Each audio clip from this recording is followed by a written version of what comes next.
So you want to grow your wealth the halal way, but you're not sure where to start? I started my halal investment portfolio in January 2024.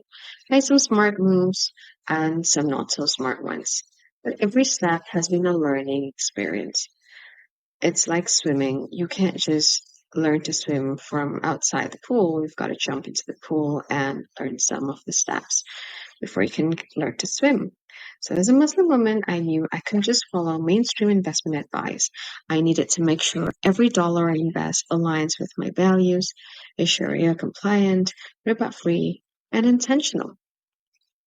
So, in this video, I'm sharing my top 5 halal stock performers in the last quarter, bottom 5 losers and what I've learned from them, why I sold some stocks, my honest lessons as a Muslimah investor trying to build wealth with Barakah.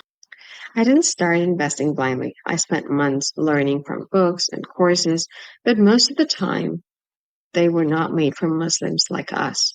So I had to filter everything through a halal lens, figuring out what makes an investment truly halal, understanding screening criteria, and learning how to cut loss while staying true to my intention. When I started this journey in 2023, I had one goal in mind: early retirement. And while halal ETFs like SBUS and HLL offer consistent long-term returns, I realized they may not grow fast enough for my timeline. So I explored halal individual stocks too, companies that meet strict Islamic guidelines but also show strong growth potential. And that's really important. Now let's dive into my June 2025 portfolio. These are my top 5 winners. Remember, some of these were losers just a few months ago. So they are ABGO, that went up 88%. And the next one is MasterCard, that went up 28%.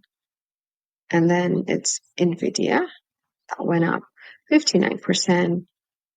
And next is TSM, it went up 36%. And lastly, Visa, it went up 26%. And next, we're going to go through the losers, the bottom 5 losers. And some of these losers were actually winners just a few months ago. That's the game in the stock market. So the first one is ASML. It's down 10%. Lululemon is down 24%.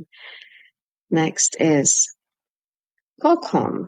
It's down 17%. This stock has been down for a really long time for me. And UPS is down 35%. Lastly, Adobe.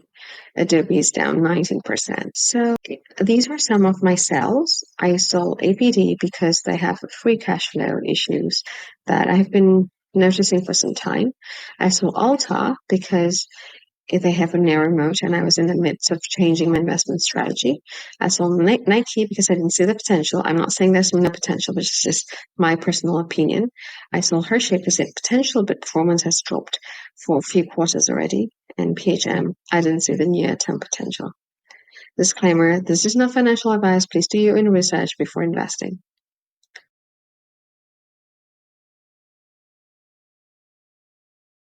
In conclusion, my thoughts on the stocks I've shared: the winners are not better companies than the losers.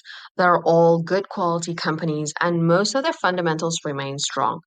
Each of the companies are going through different issues, and the movement of the stock price is not a reflection of the performance of the company in the short run.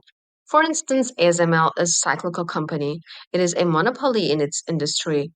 As for Lululemon is going through revenue dips, customer retention, and high competition by new companies, and is also affected by the tariffs. And as I've mentioned earlier, Lulu was my best performing stock in the beginning of this year with an unrealized gain of $8,000, but I didn't sell it. Qualcomm, I bought it at the wrong price. It was well below the intrinsic value, so that I thought that was enough, but I might not have bought it at a low enough margin of safety. I shared about UPS in my deep dive video previously. Go check that out if you're interested. Adobe is down because of generative AI tools that might be believed to replace some of its products. So I believe I'll give it some time to for the company to recover. And I don't think it'll be out of business. That's my personal opinion. If you've liked my video, please don't forget to subscribe and like.